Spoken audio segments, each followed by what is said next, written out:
Andhra Pradesh Congress President Y. Sharmila has claimed that phone tapping did indeed occur in Telangana. She also alleged that her phone, along with those of her husband and close friends, was illegally monitored.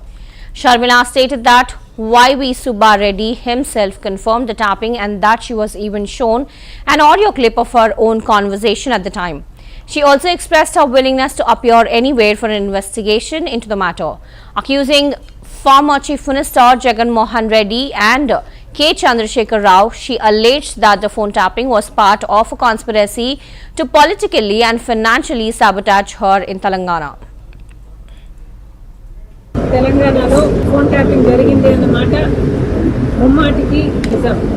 మరి ఈ phone tapping వ్యవహారం తెలంగాణ ముఖ్యమంత్రి ఆంధ్ర ముఖ్యమంత్రి కలిసి చేసిన joint operation లేకపోతే shared information నాకు తెలియదు. కానీ ఏమిటంటే ఫోన్ ట్యాపింగ్ జరుగుతుంది, ఎంతమంది మీద జరుగుతుందో నాకు తెలియకపోయినా నా ఫోన్ ట్యాప్ అవుతుంది, నా భర్త ఫోన్ ట్యాప్ అవుతుంది, నా దగ్గర వాళ్ళ ఫోన్లు ట్యాప్ అవుతున్నాయి అన్న విషయం చాలా స్పష్టంగా అర్థమైంది.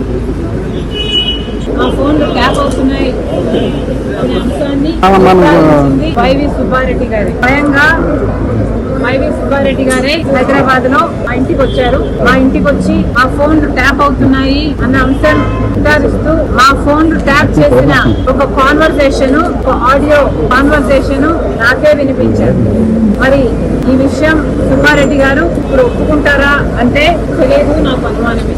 ఎందుకంటే జగన్మోహన్ రెడ్డి గారు తన సొంత మేనల్లుడు మేనకోడలు ఆస్తి కాజేసే కుట్రలో భాగంగా జగన్మోహన్ రెడ్డి గారు సాయిరెడ్డి గారికి సుబ్బారెడ్డి గారికి ఒత్తిడి చేశారో, ట్యూషన్లు పెట్టి మరి మీడియాలో ఎలా అబద్ధాలు మాట్లాడించారో సాయిరెడ్డి గారు స్వయంగా చెప్పారు.